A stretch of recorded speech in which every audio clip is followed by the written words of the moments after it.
kekerasan dalam rumah tangga itu terjadi, kita lihat apakah di remaja, apa di orang tua, dan itu penyebabnya apa. Mungkin salah satunya tadi disampaikan oleh Pak Afan, pernikahan anak.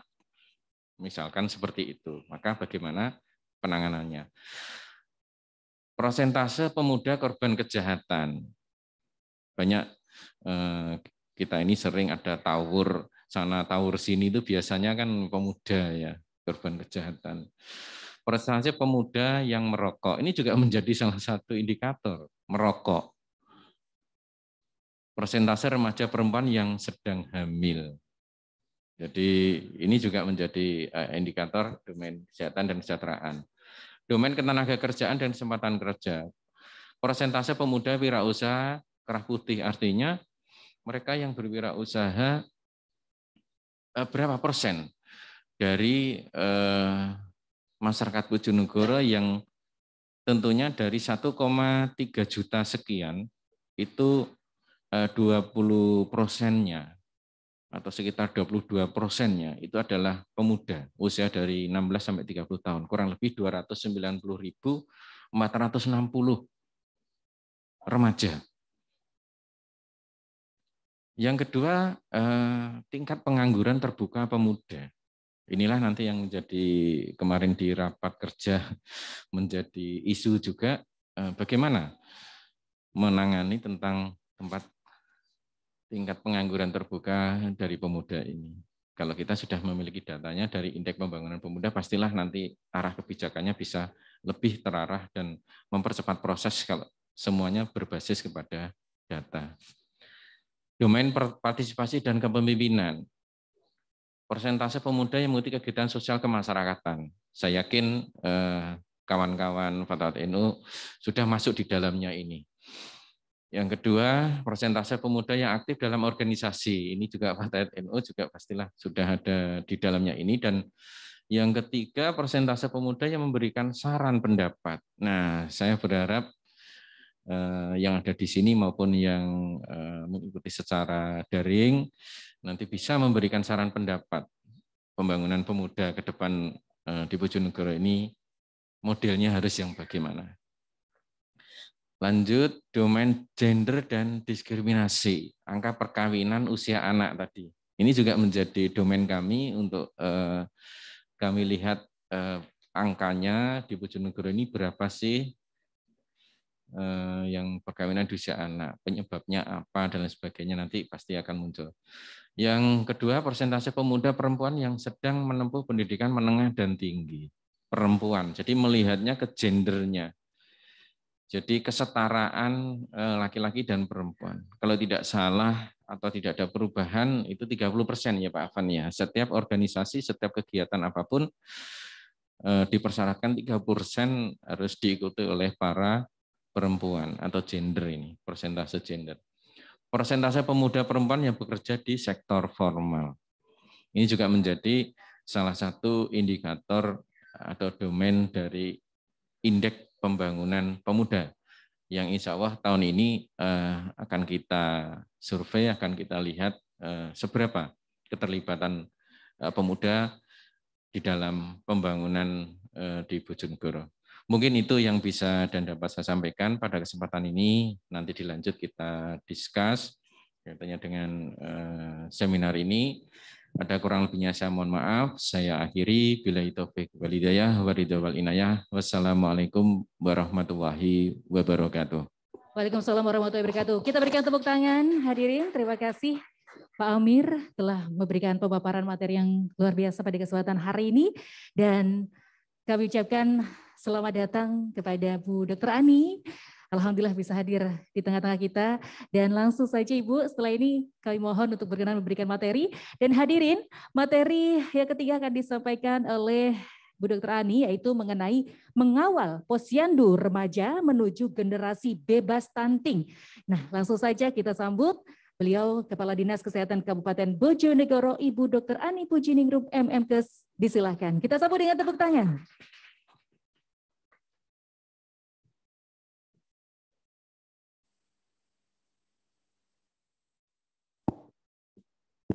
Bismillahirrahmanirrahim. Assalamualaikum warahmatullahi wabarakatuh. Selamat pagi, salam sejahtera untuk kita semua. Yang sama-sama kita hormati, Ketua Fatayat NU Kabupaten Bojonegoro, Ketua Komisi C DPRD Kabupaten Bojonegoro, Kepala Dinas Kepemudaan dan Olahraga Kabupaten Bojonegoro, seluruh undangan yang hadir, baik dari organisasi kepemudaan maupun ini saya lihat juga ada Bu Kapus dan Pak Kapus ini, nggih. Rekan saya. Nggih. Kemudian tentu yang terhormat dan kami banggakan Ibu Bupati Bojonegoro, Ibu Ana Muawana. Pertama-tama mari kita ucapkan puji syukur alhamdulillah karena pagi ini kita semua dalam keadaan sehat untuk bersama-sama mengikuti judulnya apa tadi ya? Apa? Pemicuan Posyandu Remaja, ngaten nggih Bu Iva nggih. Mungkin ya pemicuan Posyandu Remaja. Nggih. Pertama-tama saya mohon izin mohon maaf terlambat karena tadi ada seminar Hari Ibu bersama Ibu Bupati, dan yang kedua saya ucapkan Hari Ibu untuk kita semua yang sudah merasakan menjadi ibu. Selamat Hari Ibu untuk para calon ibu. Selamat Hari Ibu untuk bapak-bapak yang sudah memiliki ibu atau yang mau memiliki ibu. Ngaten nggih, semuanya kan ini diucapi selamat nggih. Saya mendapatkan jam terakhir ini untuk membahas masalah stunting dulu. Kan ini pemicuan Posyandu Remaja ini salah satu upaya untuk penanggulangan stunting di Kabupaten Bojonegoro. Mungkin materi yang satunya dulu, Pak. Yang satunya dulu. Agak panjang sedikit, saya baca cepat, tidak apa-apa. Mohon bersabar karena kita semua ini adalah pemuda sebenarnya. Karena menurut WHO itu yang pemuda itu sampai usia 60 tahun. Iya, jadi mungkin yang usianya sekarang 18 itu apa ya, belum pemuda, masih anak-anak ya. Anak-anak ya. Iya, kita ini adalah pemuda, jadi harus semangat, ngaten nggih. Nggih. Yang materi satunya yang saya berikan di PAUD, nah, satunya. Saya ingin kita semua kembali ke stunting dulu, karena dari sisi medis stunting itu seperti apa dan kenapa sih kita ini salah satu indikator kesehatan baik di Bojonegoro, di nasional dan di mana-mana ini kok stunting terus. Saya kalau ditanya Pak Afan itu ya di Komisi C itu, pasti yang ditanya itu AKI, AKB, stunting. Nah, itu terus ya Pak Afan ya. Nggih. Jadi itu terus pertanyaannya. Artinya apa? Bahwa untuk menunjukkan kualitas pelayanan kesehatan, itulah indikatornya. Jadi indikatornya ada di AKI, AKB, dan stunting. Nah, yang ini. Oke. Nah, stunting ini tadi seperti dijelaskan, saya tadi sempat mendengarkan Pak Kadinpora menyampaikan stunting itu gagal tumbuh. Ya, indikatornya apa? Tinggi badan. Nah, tinggi badan ini artinya menurut standar kalau penjenengan di Posyandu, nanti kan yang menjalankan Posyandu Remaja itu penjenengan ya. Nanti suatu saat akan bergaul dengan di kartu Posyandu itu ada titik Z-score yang akan mengatakan ini stunting atau tidak. Nah, inilah yang disebut gagal tumbuh pada balita disebabkan karena kekurangan gizi kronis pada 1000 hari pertama kehidupannya. Jadi mulai hamil itu sudah dihitung hari pertama kehidupan seorang bayi. Setelah dia dilahirkan itu adalah hari ke berapa? Berapa Bu Dokter? Hari ke berapa lahir itu? 271 kehidupannya. Setelah dia berusia 2 tahun, itu adalah 1000 hari kehidupannya. Nah, gagal tumbuh itu disebabkan oleh itu. Nah, anak ini tergolong stunting apabila panjang atau tinggi badan menurut umurnya lebih rendah dari standar nasional yang berlaku. Nah, standar ini ada di buku KIA. Setiap ibu hamil itu selalu diberi buku KIA. Ini yang sudah tahu buku KIA, mungkin saya, kemudian yang sudah punya anak, Bu Iva sudah pernah lihat buku KIA. Yang belum nanti suatu saat juga akan mendapatkan buku KIA. Ngaten nggih? Next. Nah, ini kemudian kenapa kita ini berperan lawan stunting. Nah, ini otaknya kita ya. 1000 hari kehamilan itu otak itu pertama seperti ini. Stimulasi tidak ada. Jadi kayak sinap-sinap gitu nggih. Ini mungkin yang kesehatan udah ngerti, tapi ini saya sampaikan karena yang hadir juga ada umum. Nah, ini kalau nggak dipacu dengan pengetahuan yang bagus, kemudian dengan olahraga seperti tadi Pak Kadinpora atau seperti yang lain, ya seperti ini terus otaknya. Tidak bisa sinap-sinapnya ini nyambung sehingga kecerdasannya tidak optimal. Nah, kalau stimulasinya ini bagus, maka direspon oleh otaknya itu tumbuh jadi semrawut. Semrawut itu sinap-sinapnya nyambung. Nggih, Dek, nggih. Itu kan otaknya seperti itu, Dek. Nah, ini ternyata ketika distimulasi, maka tumbuhnya semrawut. Nah, otak yang ada jerawit-jerawitnya itu yang bagus. Dia artinya kecerdasannya itu bagus, respon yang diberikan oleh lingkungan itu direspon baik oleh perkembangan otaknya. Jadi kok jerut-jerut kayak gitu itu lebih bagus gitu, nggih. Kemudian next. Nah, ini kenapa pada usia 5 tahun itu disebut golden period. Nah, itu disebut golden period ini. Ini karena pada usia itu otaknya berkembang dan 90% otak itu berkembangnya itu dari usia dia lahir sampai 5 tahun. Next, kemudian saya masuk ke slide ke-7. Pak, slide ke-7. Nggih. Nah, ini bukan. Nah, ini. Nah, stunting di Bojonegoro ini saat ini angkanya dari penimbangan bulan Februari dan Agustus 6,27% atau ada 3.000 sekian balita itu yang stunting. Itu bukan angka yang kecil ya, tetapi memang sesuai dengan lebih rendah dari Jawa Timur. Ini sesuai angka real yang ada di lapangan, bukan angka survei, ya adik-adik. Kalau memang nanti ada yang menyampaikan di media bahwa sesuai angka survei SSGBI tahun 2019 bahwa Bojonegoro stuntingnya 32,18. Tapi Dinas Kesehatan ini punya angka real yang dilaporkan oleh setiap puskesmas. Ini angkanya 6,27%. Nah, Bojonegoro ini punya satu kelebihan bahwa kami ini punya audit stunting namanya. Audit itu didelok penyebabnya apa sih, begitu nggih? Itu dilakukan pada balita yang baru ditemukan dia menderita stunting. Ini penyebabnya. Intake makan balitanya masih kurang. Ada 81%. Ini upaya spesifik dari 1000 hari kelahirannya. Jadi perlu kami sampaikan bahwa stunting itu ada upaya pendekatan yang spesifik itu pada 1000 hari kehamilannya dan ada upaya yang di luar spesifik ini namanya sensitif.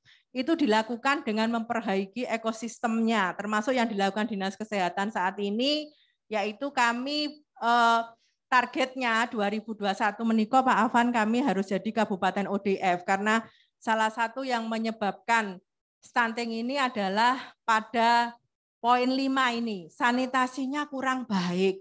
Kalau ini diceritakan seperti ada kandang hewan dalam rumah, ini saya rasa masih sedikit ya, sekarang sudah berkurang.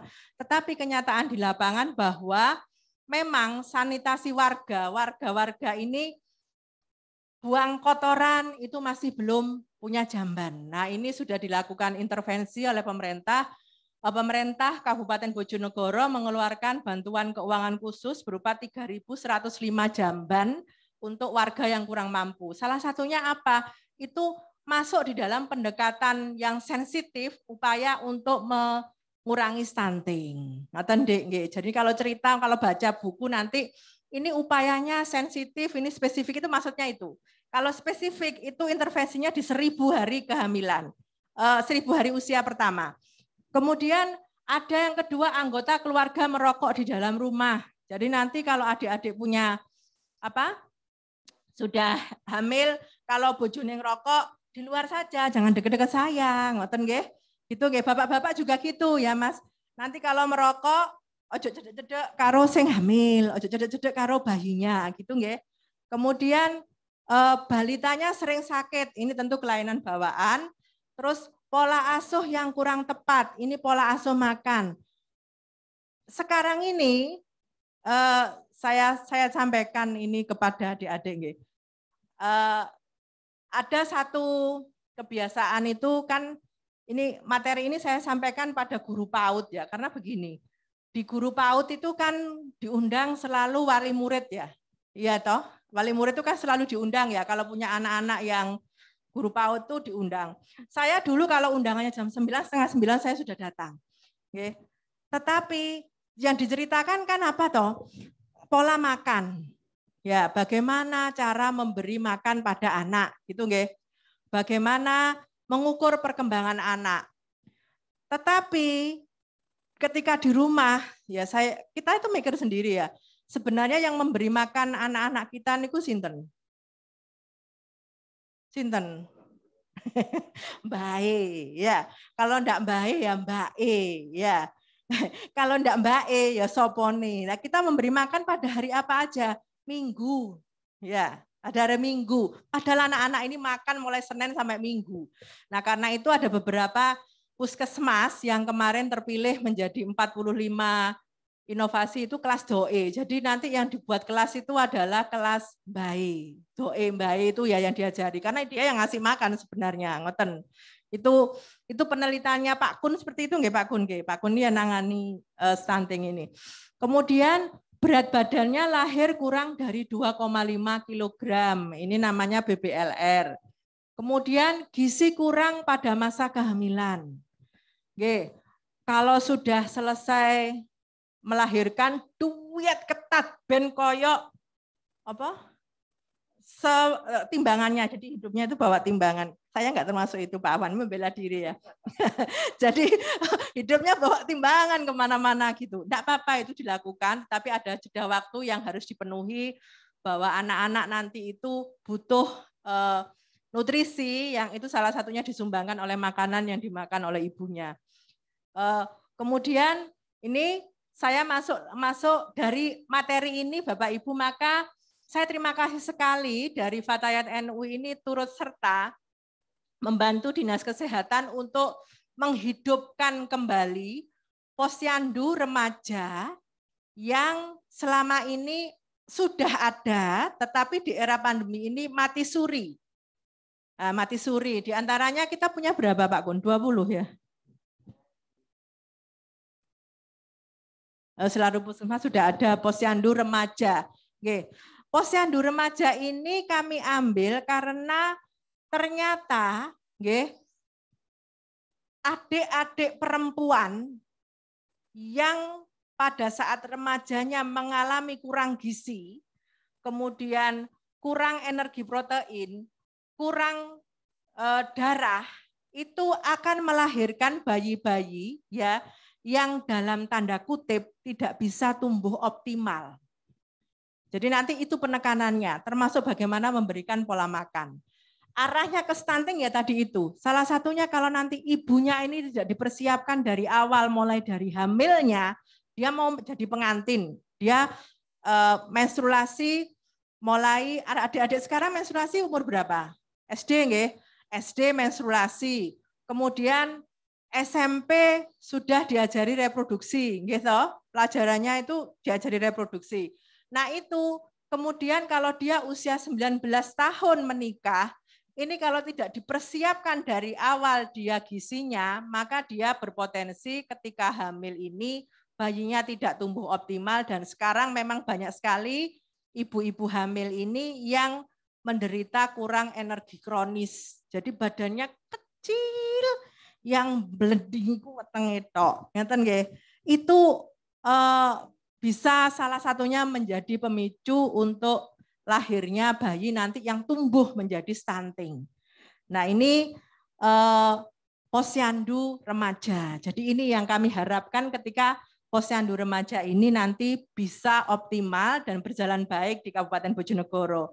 Saya masuk ke ini Pak, apa nomornya yang tadi niki ditutup kemawon. Nggih.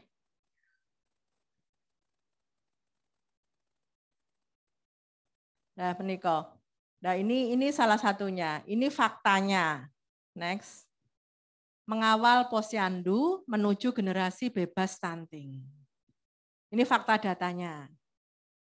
Ini data dari Riskesdas tahun 2013, riset kesehatan dasar, bahwa pada usia-usia anak 5-12 tahun, kemudian usia 13 sampai 18 tahun, rata-rata ini banyak sekali remaja ini yang menderita anemi.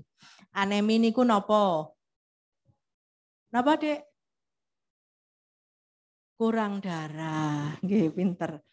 Kenapa? Karena kalau sekarang makannya itu suka telur apa suka pentol?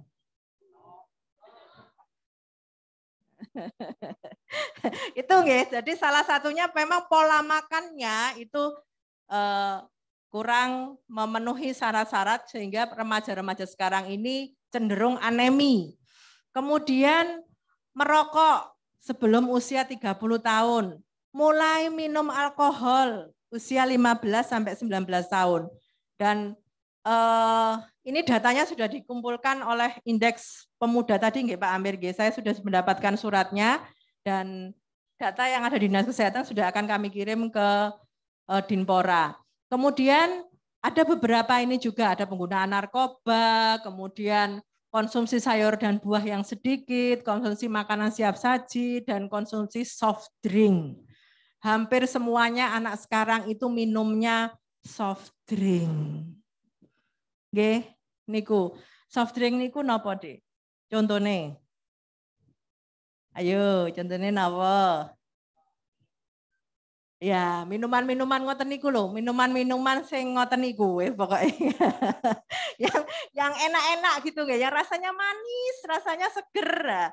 Itu memang cenderung lebih enak dikonsumsi, tetapi itu menjadi masalah yang memicu anemi pada remaja. Next. Nah, ini beberapa survei terkait pengetahuan reproduksi pada remaja. Jadi haid pertamanya usia 13 tahun. Kemudian mimpi basahnya kalau yang laki-laki usia 14 tahun. Kemudian ketika perempuan ini sudah haid pertama dan laki-laki ini sudah mimpi basah, maka ketika melakukan aktivitas seksual, maka dia punya resiko untuk hamil.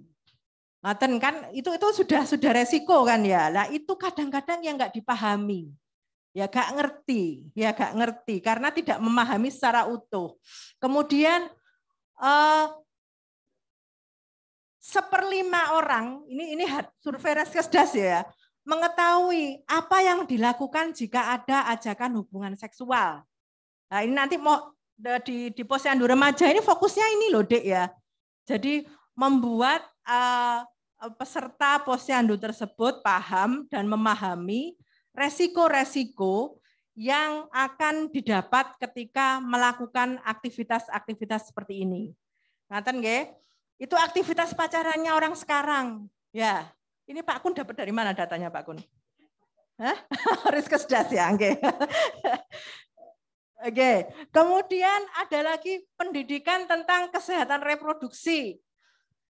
Yang lebih pintar memahami ini rata-rata adalah 59% ini wanita.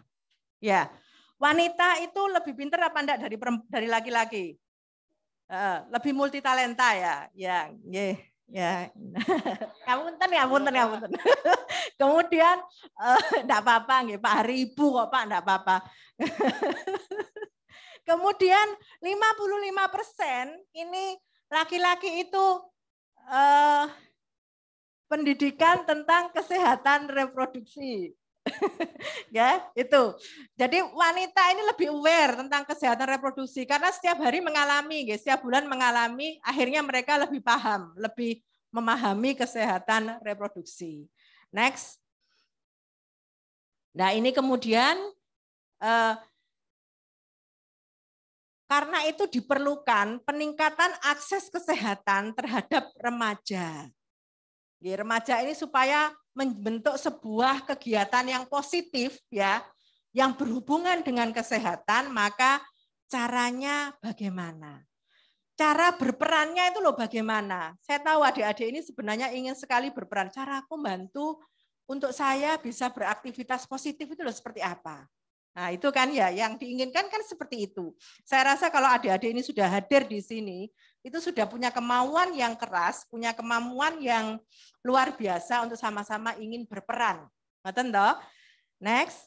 Nah, kemudian karena itulah dibentuk Posyandu Remaja. Nah, mungkin kegiatannya nanti ini bisa dipadukan dengan Karang Taruna ya. Ada kegiatan Karang Taruna, kemudian ada kegiatan keolahraganan, itu kan banyak sekali ya. Nah, ini sebuah wadah untuk memfasilitasi remaja dalam memahami seluk-beluk remaja selama masa puber dan ditujukan kepada siswa dan remaja pada umumnya. Supaya nanti Bapak Ibu ketika remaja-remaja ini siap untuk hamil, itu kondisinya sudah sehat, siap melahirkan generasi yang tumbuh optimal. Itu maksudnya seperti itu. Dan tidak terjerumus pada pergaulan yang salah. Ngeten nggih? Next. Next. Nah, ini tujuannya. Ini ya, mendekatkan akses. Jadi di desa-desa itu biar kegiatannya positif, maka dibentuk Posyandu Remaja. Kenapa Bapak Ibu ini salah satunya juga ini kami kerjasama dengan, kami mendapatkan data dari Kemenap dan DP3AKB bahwa usia menikah itu sekarang kan 19 tahun. Ngaten nggih? 19 tahun. Padahal di daerah itu ketika lulus SMA itu rata-rata sudah merasa waktunya menikah. Lalu lulus SMA rata-rata kan 18-17 tahun. Nah, muncullah banyak sekali dispensasi untuk menikah. Gitu. Kalau di bawah 19 tahun kan harus ada dispensasi menikah. Nah, datanya ini ada di Kemenak dan pengadilan. Karena yang bisa mengeluarkan itu mereka. Nah, itu Posyandu Remaja ini semoga menekan itu, tidak muncul dispensasi menikah ini, karena kenapa? Usia 19 tahun ini organ reproduksinya itu dianggap sudah siap. Nah, ini makanya itu diberi pengetahuan di Posyandu Remaja nanti itu. Kesehatan reproduksi remaja. Nanti adik-adik yang menggiatkan Posyandu Remaja ini datang ke Dinas Kesehatan, nanti diberi atau ke Puskesmas, kita punya leaflet-leaflet yang menerangkan bagaimana kesehatan reproduksi tersebut. Ngaten nggih? Kemudian memberi pengetahuan pentingnya pendidikan reproduksi dan nafsa bagi remaja. Nafsa ini narkotika, apa? Psikotropika, zat adiktif, situ apa? Dan zat adiktif lainnya, ben gak kena narkoba, ya. Termasuk merokok itu adalah adiktif, ya. Itu dihindari dulu, jangan ini ya, jangan memulai merokok karena itu adiktif. Adiktif itu artinya dia ketagihan terus untuk merokok. Ngaten nggih? Kemudian menciptakan wadah generasi muda di masing-masing desa ini memahami pentingnya gaya hidup sehat.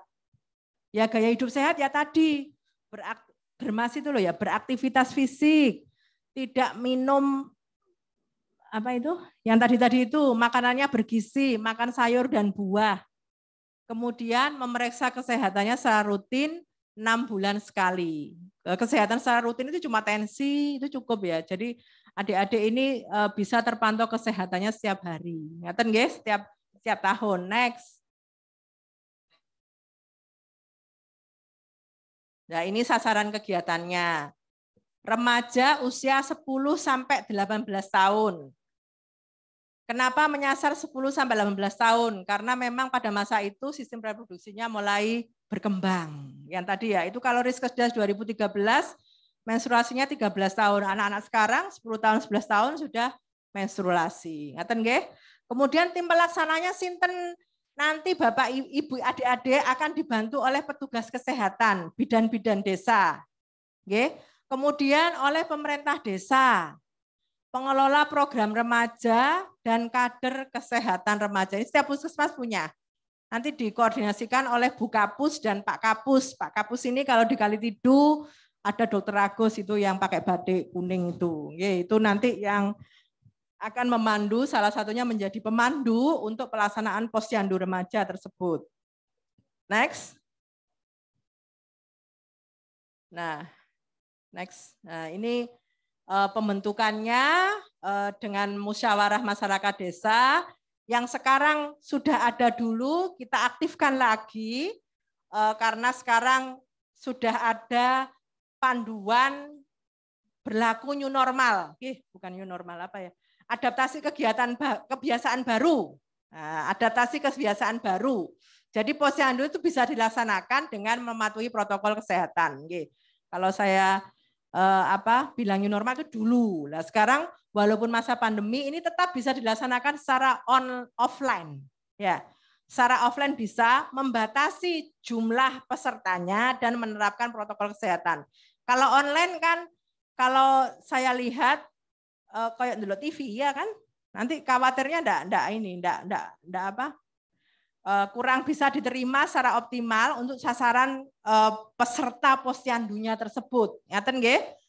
Nah, kemudian pembentukannya ini dengan pemilihan pengurus dan kader posyandu remaja, kemudian diorientasi mereka, kemudian diselenggarakan. Next. Oke. Nah, ini beberapa kegiatannya yang menjadi materi nanti di posyandu remaja tersebut.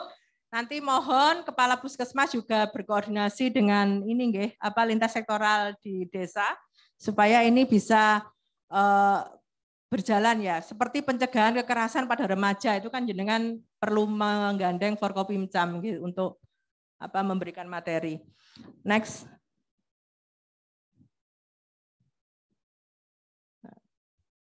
Ini lokasinya, idealnya memang berada di setiap desa, dan sekarang dihidupkan dulu dengan anggota maksimal 50 remaja. Jadi posyandu remaja ini anggotanya maksimal 50. Saat ini mungkin anggotanya baru 10-20 orang. Tapi ternyata sesuai aturan 50 remaja. Next. Lanjut sampai bawah aja dulu, nanti penyelenggaraannya ada buku panduannya, buku panduannya sampai terakhir aja dulu langsung.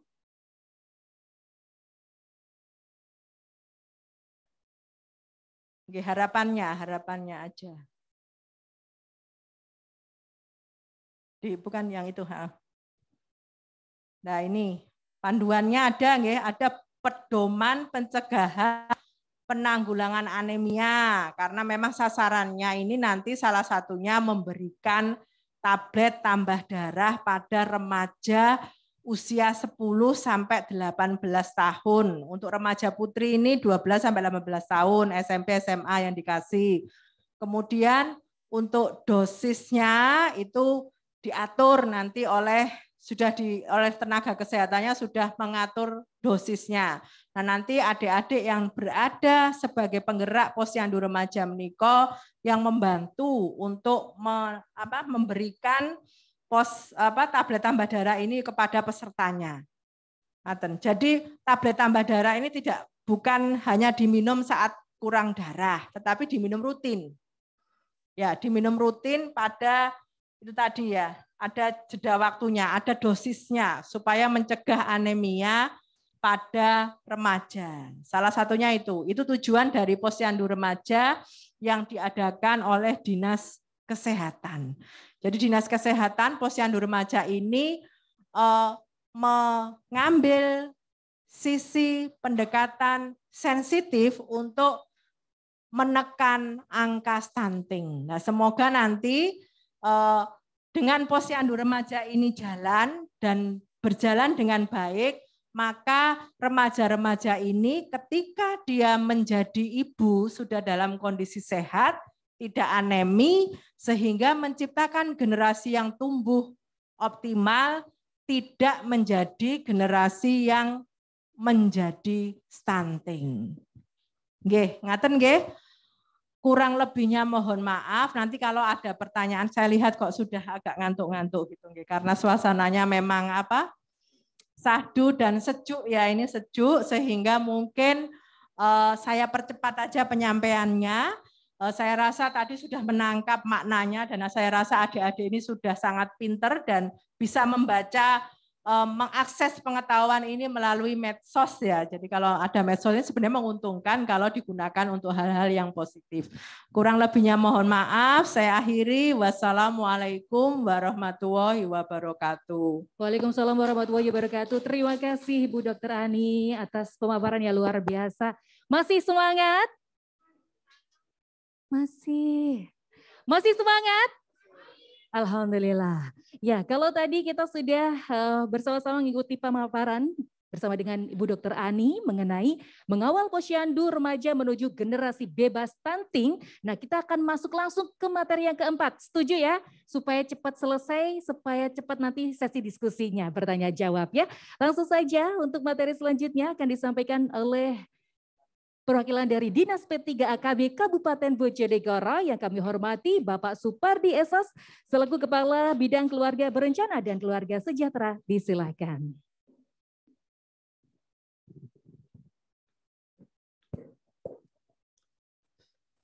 Bismillahirrahmanirrahim. Assalamualaikum warahmatullahi wabarakatuh. Yang sama-sama kita hormati Ibu Bupati Bojonegoro, yang hormati Pak Apan dari Komisi C DPRD Bojonegoro, Pak Amir, Dinas DPTKKB, Dinas Pemuda dan Olahraga, Bu Dr. Ani dari Dinas Kesehatan. Ini ada Pak Agus dari Kapus Kalitidu, Pak Kepala Desa Panjunan ini. Mas Kun dari Dinas Kesehatan, dan tentunya yang saya hormati Bu Eva, Ketua Patat NU Bojonegoro, dan yang berbahagia hari ini, siang ini, sahabat Patat NU yang hadir di ruangan ini, terima kasih yang sampaikan kesempatannya dan mudah-mudahan kita senantiasa sehat walafiat sehingga bisa melaksanakan aktivitas kita sehari-hari. Adik-adik semuanya atau sahabat Patat NU, bahwa saya ini materi terakhir, ngantuk-ngantuk tapi insya Allah masih sehat ya. Masih sehat, lek ngoten cobi berdiri riyen. Ben sehat ngatek riyen, berdiri ben sehat. Tadi ada namanya salam apa tadi? Salam germas. Germas. Kalau saya tak memberikan salam sendiri. Saya ada salam namanya salam BKKBN. Nah, gitu Bu Ani nggih, Bu Dokter nggih. Ada BKKBN salamnya. Salamnya bagaimana? Kita gini. Ini pemuda ini, anak-anak pemuda kita gini salam ini. Sarang ya. Ya ini. Ini kalau saya bilang BKKBN berarti berencana dalam. Nah, ya, masih maaf. Ini masih maaf ya. Ya. Nah, ini salam BKKBN. Nah, BKKBN itu adalah Mas. Ya itu, gini ya, berencana itu keren. Pak Parti malah lali. Ya, alhamdulillah. Monggo. BKKBN berencana itu keren. Ulangi lagi. Ya, biar semangat. BKKBN berencana itu keren. Nah, kalau saya bilang keluarga berencana, tentunya ini Pak Afan. Anunya itu Pak Afan. Oke. Lambangnya ini. 2 anak lebih sehat dahsyat. Punten. Nggih. 2 anak lebih sehat, dahsyat. Dahsyat. 2 anak lebih sehat. Oke, monggo. Keluarga berencana, 2 anak lebih sehat, dahsyat. Terima kasih. Silakan duduk kembali. Mohon maaf, Bu. Ya, alhamdulillah atau sehat. Ya, alhamdulillah. Terima kasih semuanya. Kita dari BKBN. Sebelumnya mohon maaf, ini Ibu Kepala Dinas BLT kita. Bu Ani, Bu Nini, mohon maaf, Bu Nini Susmiati, SKM, MKes. Nah, ini beliau karena saat ini juga beliau sebagai asisten ya, asisten administrasi dan umum, dan hari ini ada seminar Hari Ibu, beliau tidak bisa hadir bersama-sama di ruangan ini. Mohon izin dan salam hormat kepada semuanya. Mudah-mudahan acara ini bisa berjalan dengan lancar, bermanfaat bagi tentunya khususnya adik-adik semuanya. Saya mewakili beliau hari ini menyampaikan materi pencegahan perkawinan anak dalam upaya penanggulangi stunting. Tadi sudah banyak disampaikan oleh pemateri dari Pak Afan, Pak Amir, apalagi Pak Bu Dokter. Untuk kami sampaikan kaitannya dengan program-program apa yang dilakukan oleh di PTKP dalam rangka mengatasi stunting. Kami awali dari pertama tentunya DP3AKB. DP3AKB Dinas Pemberdayaan Perempuan, Perlindungan Anak dan Keluarga Berencana. Di sana ada 2 urusan penting di sana. Urusan pokok DP3AKB adalah pertama apa? Pertama adalah perlindungan perempuan dan anak. Tadi sampaikan Pak. Berarti di sana ada 2 urusan, urusan perlindungan perempuan dan anak, dan kedua adalah urusan keluarga berencana. Insya Allah yang urusan keluarga berencana ini kami senantiasa bekerja sama, senantiasa berkoordinasi, mohon bantuan kepada Dinas Kesehatan. Karena kalau urusan keluarga berencana adalah pelayanan keluarga berencana secara teknis yang melaksanakan adalah para bidan yang ada di lapangan, Bu Dokter ya. Kami koordinasi dengan beliau untuk urusan pelayanan keluarga berencana. Urusan pelindungan bahwa di sana ada namanya P3A Pak Akwan. Berarti pemberdayaan perempuan dan perlindungan anak di sana di P3KB. Kaitannya dengan pencegahan, pencegahan pernikahan dini, pernikahan anak, bahwa anak ini menurut BKKBN ini usianya 0 sampai 18 tahun. Kalau remaja tadi sampaikan bahwa memang kita ini punya kriteria remaja ini bervariasi Pak Bang. Kalau BKKBN remaja itu dibagi 3 kategori. Kategori remaja awal, remaja tengah, dan remaja akhir. Remaja awal adalah umur 10 sampai 14 tahun. Remaja tengah umur dari 15 sampai 19 tahun, dan remaja akhir adalah umur 20 sampai 24 tahun. Itu remaja. Makanya kalau remaja ini tidak kita berikan pemahaman tentang pernikahan, tentang reproduksi, itu nanti akan tidak menjadikan baik. Bapak Ibu hormati, kami awali dengan struktur umur penduduk Provinsi Jawa Timur. Jawa Timur itu penduduknya kurang lebih 40,6 juta. Di sana ada berbagai kriteria, dan yang paling pokok adalah bahwa di sana ada generasi Z, generasi milenial, yang tentunya generasi Z dan milenial ini adalah termasuk adik-adik yang ada di sini. Ini jumlahnya sangat luar biasa. Generasi Z, nah, itu umurnya itu sampai 23 tahun, 8 sampai 23 tahun itu generasi Z. Tinggal panjenengan sekarang di mana, di generasi Z atau di generasi milenial. Kalau milenial umur 24 sampai 39 tahun. Nah, ini. Jumlahnya sangat luar biasa. Generasi Z itu ada 24, sekian persen, milenial itu ada 24,32%. Itu untuk Jawa Timur. Nah, sekarang Bojonegoro kita lihat adik-adik sekalian. Bojonegoro yang penduduknya tadi juga disampaikan oleh Pak Amir 1,3, jadi 1.301.635. Nah, ini penduduk kita itu 1 juta lebih. Ini yang banyak di mana? Ya, adalah di generasi tadi, generasi Z dan generasi milenial. Jadi termasuk tentunya ini adik-adik yang ada di sini ini adalah termasuk generasi Z, juga bisa termasuk generasi milenial. Nah, komposisi penduduk usia remaja sangat besar. 1 dari 4 orang, contoh 1 4 orang. Ini adalah generasi Z atau generasi milenial. Ada remaja, sehingga harus menjadi prioritas program pembangunan. Karena dari SDM-nya itu di sini nih.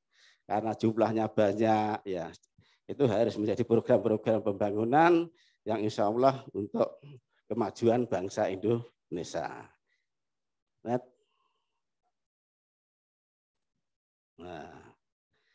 anak adalah investasi bangsa, benar. Anak kita ini investasi, kalau kita tidak siapkan sedini mungkin, tadi sampaikan nanti bisa stunting, bisa yang lain-lainnya, sehingga kita harus menyiapkan anak-anak kita. Ini penduduk, jumlah penduduk Indonesia itu 270 juta sekarang itu. Jumlah anaknya 85, karena tadi hampir 1/4 itu anak. Jumlah penduduk Bojonegoro ya, tadi 1.301.635 jiwa. Perkiraan anak ada 419 jiwa. Perkiraan anaknya paruh itu banyak ya, hampir separuh. Nah, berapa ini? Berapa persen itu? 409 itu adalah anak yang 1 sampai 18 tahun. Net, ya. Nah, ini ada 5 arahan Bapak Presiden untuk Kementerian Pemberdayaan Perempuan dan Perlindungan Anak. Ada 5 ini. Pak Presiden mengarahkan, ada arahan dari beliau. Salah satunya apa? Salah satunya pencegahan pernikahan anak. Nah, itu termasuk di sini. Jadi bila Pak Presiden itu dari 5 arahan beliau, itu ada salah satunya adalah pencegahan pernikahan anak. Ini yang menjadi tugas daripada DP3KB untuk menyampaikan pemahaman kepada remaja kita. Jangan sampai terjadi perkawinan anak. Adik-adik, perkawinan anak. Yang disebut perkawinan anak bagaimana? Di Undang-Undang Nomor 16 tahun 2019 itu bahwa bisa menikah, artinya nikah itu umur wanita dan umur pria itu minimal 19 tahun net, coba Anda, Mas. Nah, di sini muncul Undang-Undang Nomor 16 tahun 2019 itu perubahan daripada Undang-Undang 71 nomor 1 yang dulu adalah wanita 16, laki-laki 19, tapi undang-undang baru ya Undang-Undang Perkawinan Nomor 16 tahun 2019 itu adalah dua-duanya harus umur 19 tahun. Namun demikian adik-adik bisa kita sampaikan bahwa ini adalah undang-undang yang diperbolehkan umur menikah. Tapi menurut BKKBN, versi BKKBN, umur menikah itu atau kawin itu bahwa perempuan umur 21 tahun, Bu Dokter, laki-laki umur 25 tahun. Jadi kalau BKKBN itu menyarankan, menghimbau, mengajak itu bahwa untuk nikah, untuk kawin, bahwa umur wanita adalah 21 tahun, umur laki-laki umur 25 tahun. Nah, kok beda dengan undang-undang Pak Parti? Ya, nggak tahu mestinya. Karena kalau BKKBN melihatnya, nyuwun sewu, itu kalau wanita melihat dari kesehatan. Ini ada Bu Dokter, ada Pak Dokter ya. Kalau Pak Parti mungkin hanya sekedar menyampaikan bahwa umur 21 tahun insya Allah kesehatan reproduksi itu sudah siap betul. Itu menurut Pak Hasto, Bu Dokter, Pak Hasto Kepala BKKBN pusat itu.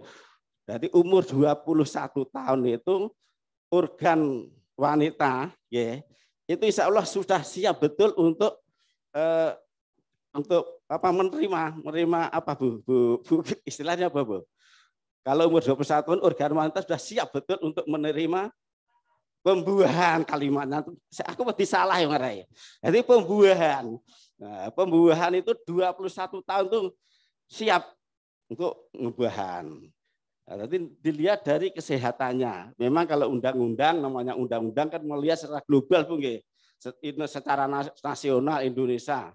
Nanti kalau semua di umur undang-undangnya akan tinggi, di daerah pedalaman sana itu baru lulus SD, SMP, kadang-kadang sudah putus sekolah, nggak ada sekolah kadang-kadang.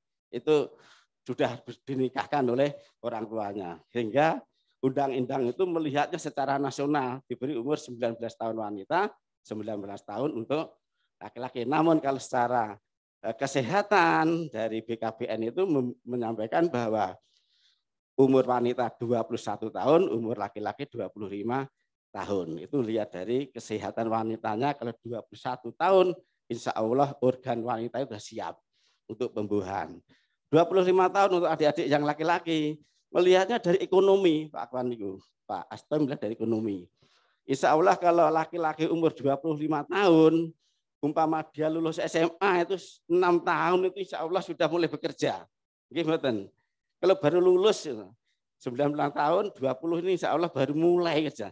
Tapi kalau umur 25 tahun secara ekonomi insya Allah kesiapan mentalnya sudah, kesiapan ekonominya untuk laki-laki mudah-mudahan juga sudah. Jadi itu yang dilihat kenapa 21 tahun dan 25 tahun.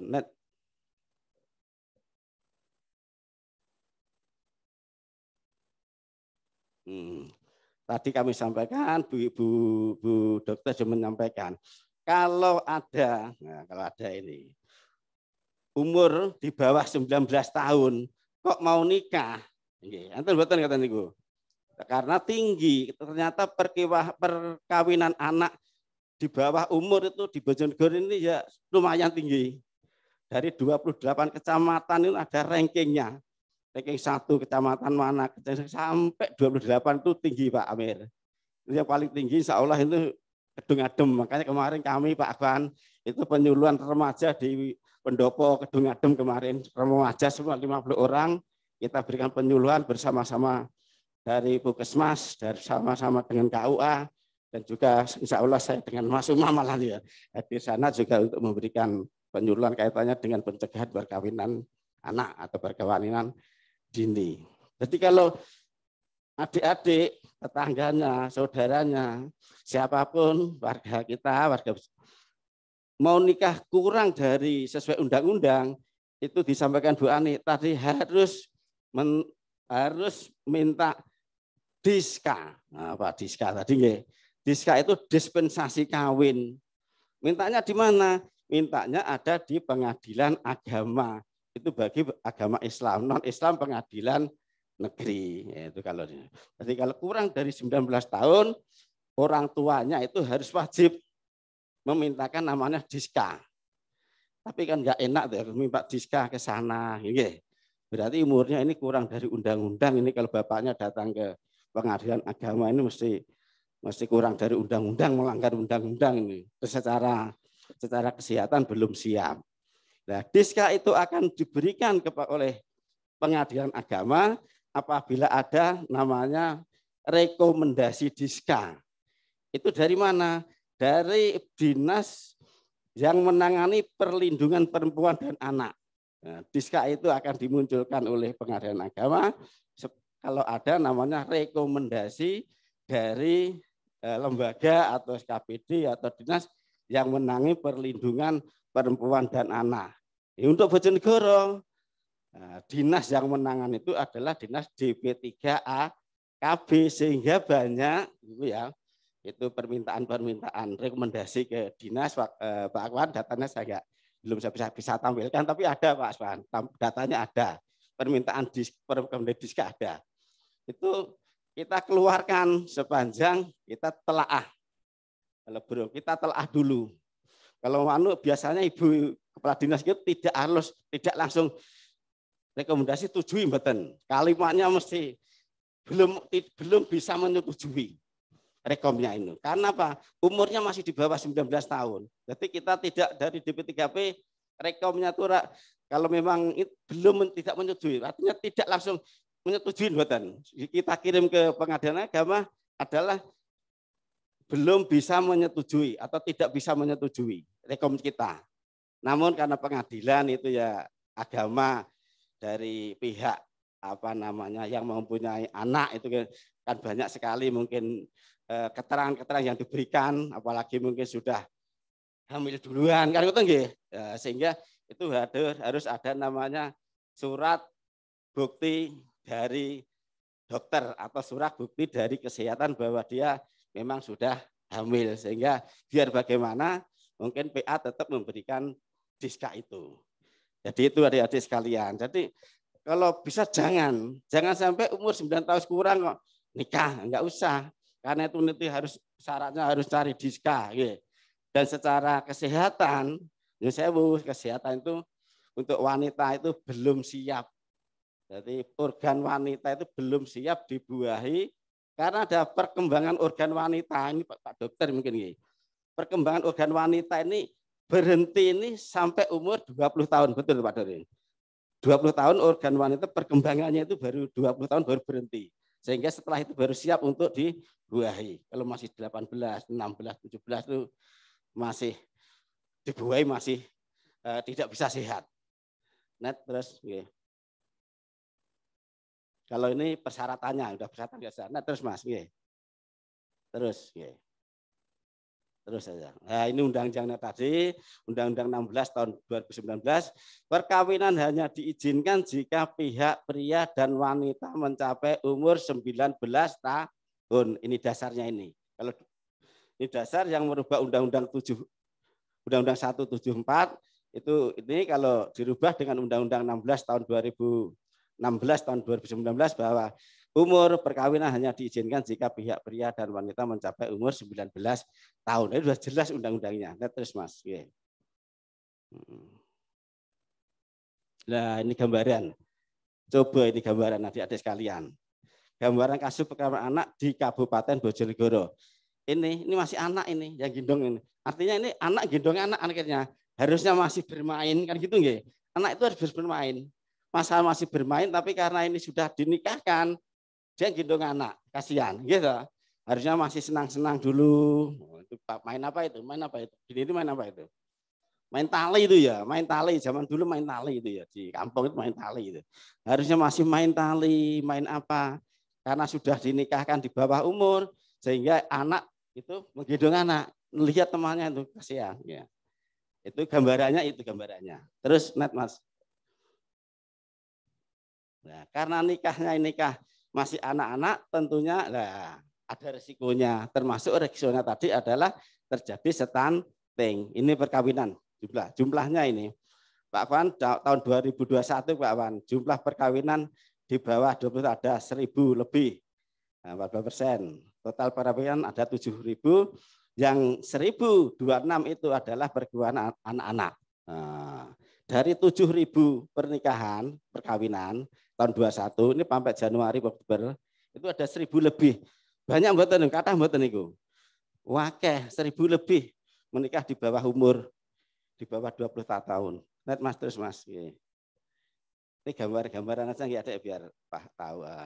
Ini persentase perkawinan perempuan kurang dari 20 tahun di kecamatan. Mana paling tinggi itu? Dongadem nih. Gambarannya ini gambarannya. Ini gambarannya bahwa persen perkawinan perempuan di bawah khususnya perempuan loh ya yang kita sebut di perempuan itu ini.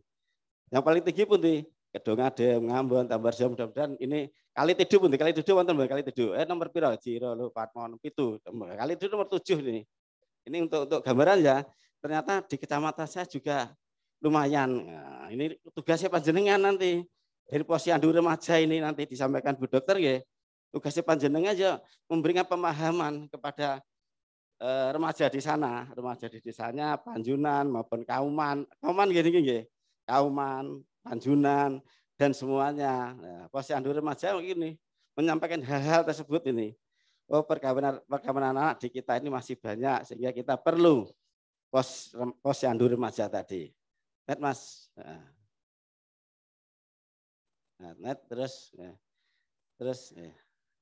yang penting aja, penting sudah tahu tadi. Terus ini jumlah dispensasi kawin. Nah, ini jumlahnya Pak, jumlah dispensasi kawin tahun 2020 tapi sama ya karena tadi persentasenya itu ya sama ini. Sama. Dongadem paling atas, Dander, Ngasem, nah, terusnya. Net terus Mas. Nah, data pendidikan. Nah, ini karakter ini yang minta diskan ya. Ada SD sederajat, SLTP, STTA sedikit. Nah, ini. datanya ini karena pendidikannya ya rata-rata SMP tadi, SMP, SD sudah enggak sekolah sehingga perlu orang tuanya menikahkan. Nah, terus Mas, nah, terus yang data terus saja, yang data terus, nah, yang data terus saja, nah, dah jelas data. Nah, terus data lagi ya, data sudah ini kedung antum di atas terus ini, terus, monggo. Lah ini adik-adik semuanya. Nah, sahabat-sahabat semua, akibat perkawinan anak tadi ini, kesehatan akan bisa terjadi namanya kematian ibu ini. Angka kematian ibu tadi disampaikan Bu Dr. Ani, AKI, terus angka kematian bayi, nah, ini aneminya terjadi itu. Jadi risiko akibat daripada perkawinan anak adalah ini.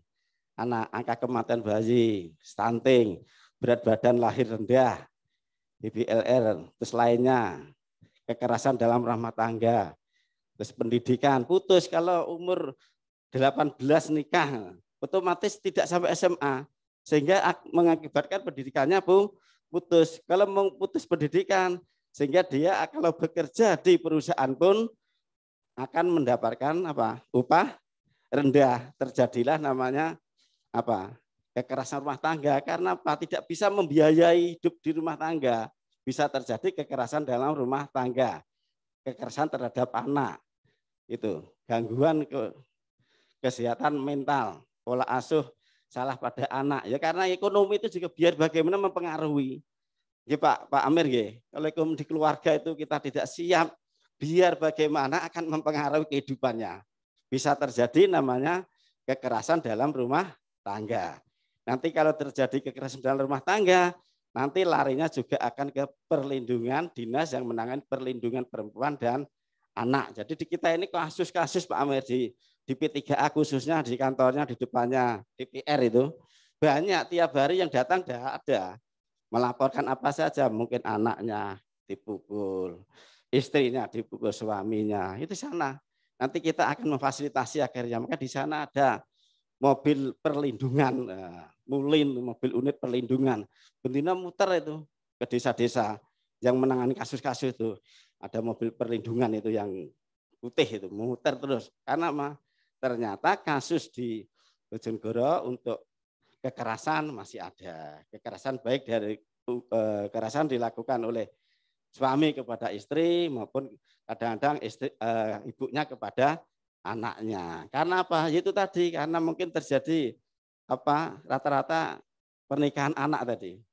Itu pendidikan putus, ekonomi, jadi pekerja. Akhirnya jadi pekerja anak, upahnya rendah, timbullah kemiskinan. Oke, ya monggo terus.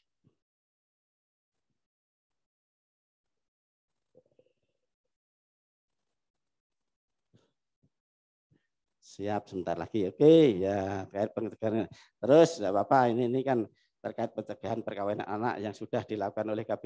Ya, kegiatan-kegiatan termasuk penyuluhan. Hari ini begini ini juga kegiatan untuk pencegahan perkawinan anak. Ya, kita ini memberikan penyuluhan edukasi kepada anak-anak SMP, SMA, remaja, termasuk juga anak pemuda-pemuda kita. Ini kegiatan yang telah kita lakukan. Terus, tes.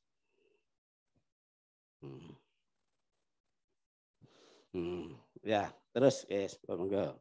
Biar cepat ini sudah jam pinten iki. Nah, ini perlu kami sampaikan yang di sini yang terakhir insya Allah ini. Kepada adik sekalian, tentunya kepada Pak Dokter, Pak Dokter, Pak Lurah, Kepala Desa, Pak. Ini kita ini dalam rangka pencegahan stunting, ini ada tugas besar ini. Juga besar dari Bapak Presiden melalui Kepala BKKBN Pusat, selanjutnya ke BKKBN Provinsi, selanjutnya ke daerah ke DP3 AKB di Kabupaten Kota seluruh Indonesia. Untuk mencegah itu di tahun 2001 Pak Amir, mulai bulan November Mas Desember ini kita membentuk namanya TPK, Tim Pendampingan Keluarga. Insya Allah Bojonegoro itu ditarget 1002 TPK. Jadi ada 1002 TPK yang tersebar di 28 kecamatan dan insya Allah itu sudah realisasi timnya itu tim itu yang membentuk adalah yang menunjuk adalah kepala desa atau kepala kelurahan di masing-masing. Mungkin di desa panjenengan sudah ada nggih, targetnya berapa ada TPK, nah, tim pendamping keluarga. Nah, siapa timnya itu? Satu timnya itu dari PKK, ada 3 Mas Imam nggih, timnya. 1 PKK, 2 bidan desa, 3 adalah kader dari DP3 AKB. Kita punya kader-kader di lapangan. PPKBD, sub PPKBD, Satgas P3A, itu di sana ada ribuan, kita itu punya kader-kader di lapangan di desa-desa. Insya Allah panjenengan nanti kalau di lapangan ya bisa tanya kepada penyuluh KB ya, di sana ada kader-kadernya siapa yang menggerakkan masyarakat untuk ikut keluarga berencana itu siapa, di sana ada kader namanya kader Satgas PPA, itu jumlahnya 1.500 sekian, ada kader P3, ada kader sub PPKD dan oke, yes, tinggal 1 menit monggo, nggak apa-apa.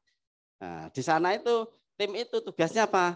Nanti akan mendampingi. Siapa yang dampingi? 1 calon manten, 2 ibu hamil, 3 pasca melahirkan. Jadi 3 komponen, 1 calon manten itu didampingi nanti, 2 adalah ibu hamil didampingi, dan 3 adalah ibu-ibu pasca melahirkan. Nah, tim nanti itu ada mendampingi mereka. Insya Allah dari sini ada enggak yang dari tim, dibentuk tim oleh Pak Sinten, Pak Desa?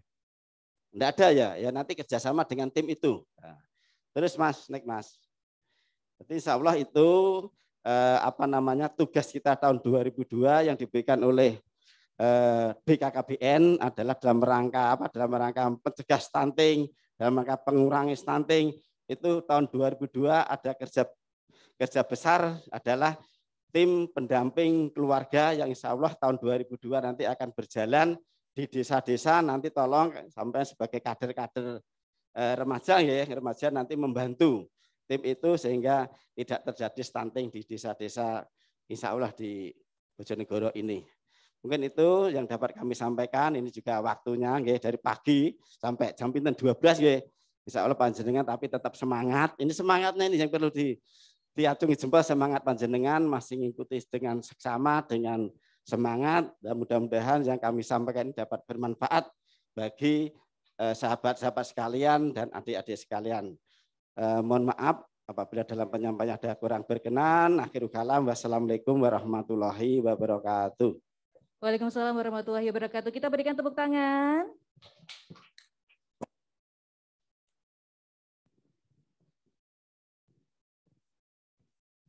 Terima kasih Bapak Supardi Esos yang telah memberikan pemaparan materi mengenai pencegahan pernikahan anak dalam upaya mengurangi angka stunting ya. Bagaimana semuanya, masih semangat? Alhamdulillah ya. Sekarang kita memasuki sesi tanya jawab dan langsung diskusi. Kita untuk aturan mainnya silakan di sesi pertama untuk 2 penanya. Ini mumpung dari seluruh narasumber masih lengkap ya. Ayo silahkan, tadi sudah baik. Baik, saya untuk mic-nya. Oke, saya dibantu.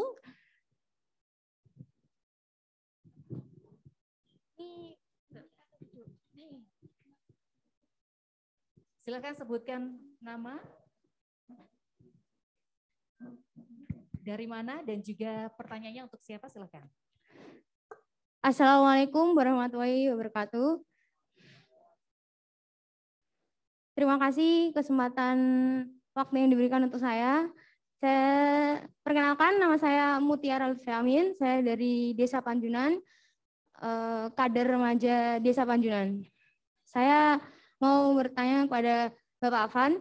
Pertanyaan saya, apa pesan dan harapan Bapak untuk para generasi muda remaja dalam hal penanggulangan stunting? Ada banyak pertanyaan? Mas, yang lain. Baik, silakan.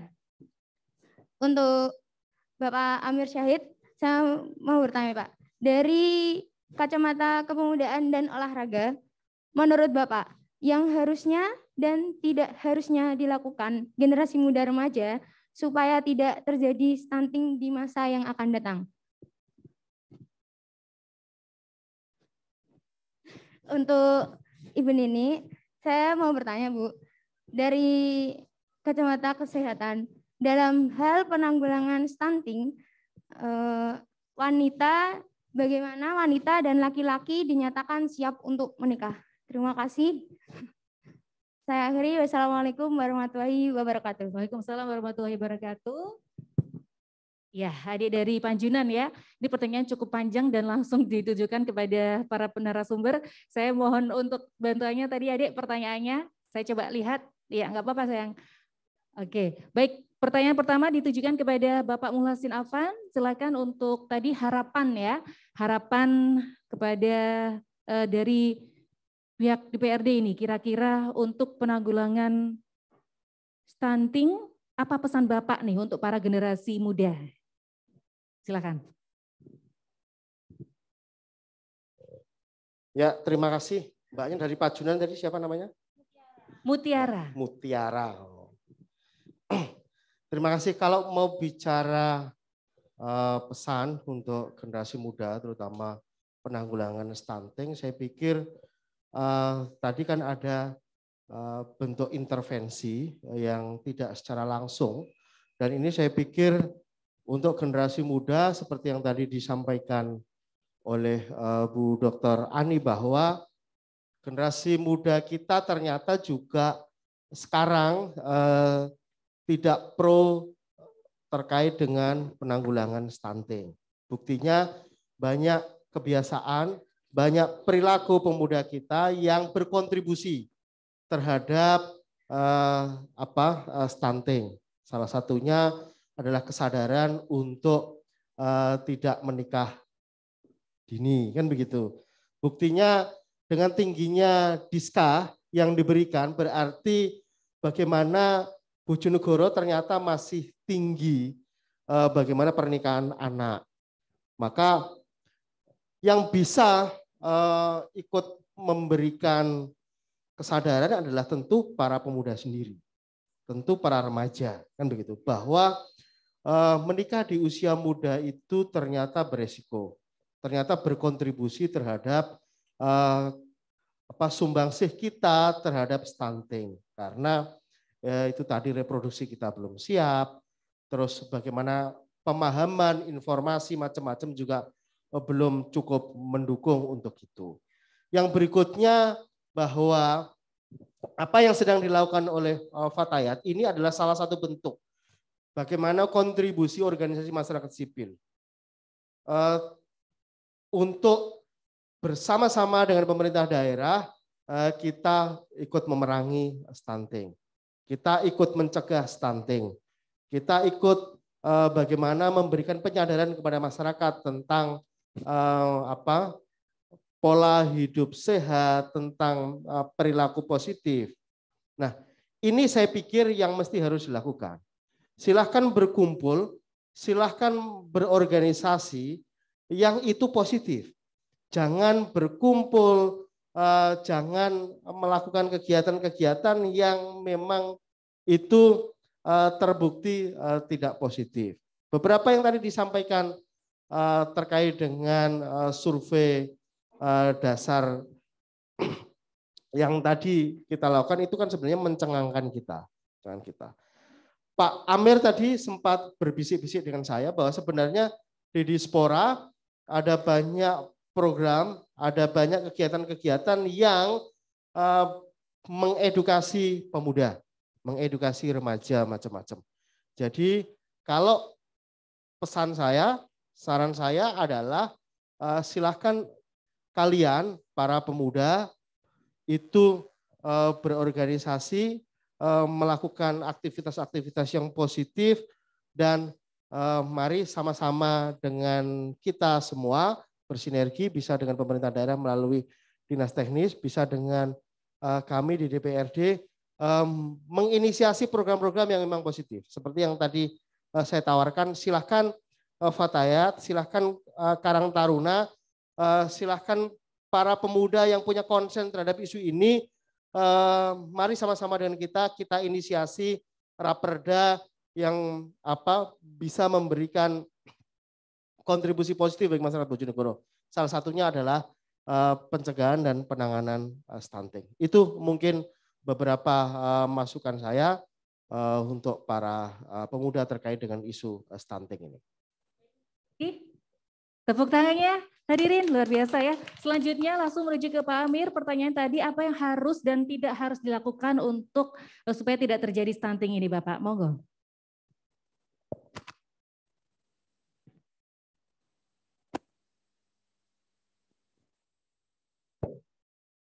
Terima kasih tadi Mbak Mutiara nih ya dari Panjunan.